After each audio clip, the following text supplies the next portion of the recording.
Hello दोस्तों, welcome to this channel.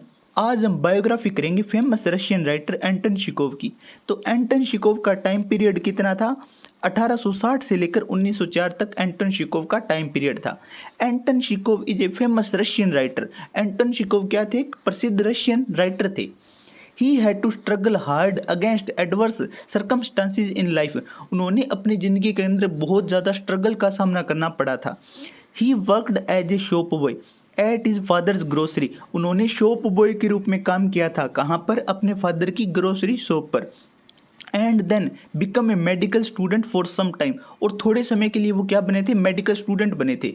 His rise to the writer of the world fame is a saga of indomitable courage and tenacity. उनका जो writer बनने का जो क्या था, फेम था, वो किसके कारण मिला था इनको? इनकी क्या था, वो राइटिंग के प्रति बहुत ज़्यादा दृढ़ता और अटलता थी।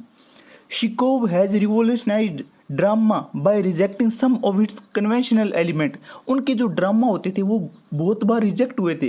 किसके कारण? कन्वेंशनल एलिमेंट थे उनके, such as clearly defined action and character confrontation. उनके ड्रामा को रिजेक्ट किस कारण किया जाता था? कि वो जो एक्शन होते थे उसको क्लियरली डिफाइन करते थे और जो कैरेक्टर होते थे उनको कन्फ्रंटेशन के अंदर दिखाते थे, यानी कि क्या, रियलिटी के अंदर दिखाते थे।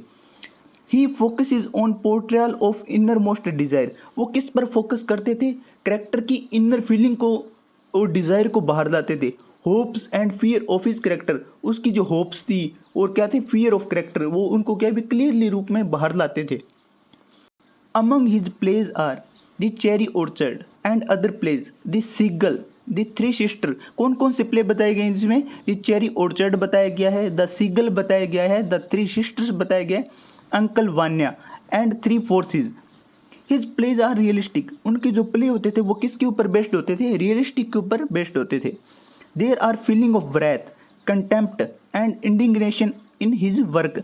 उनके जो वर्क होते थे, उनके जो करेक्टर होते थे, उनमें क्या भी बहुत ज़्यादा गुस्सा आ जाता था, हाईली टेम्पर होते थे वो। A profound sadness seem to cover all these feelings. और उसके अंदर क्या भी प्रोफाउंड सैडनेस होती थी और जो क्या भी फीलिंग को कवर कर लेती थी। His one act play are light and farcical. और जो उनके वन एक्ट प्ले होते थे वो बहुत ज़्यादा हास्यपूर्ण होते थे और बेतुके होते थे, यानी कि क्या भी बेतुकी कन्वर्सेशन चलती थी उनके अंदर। They sparkle with fun and laughter. वो किससे होते थे? फन और लाफ्टर होता था उनके अंदर।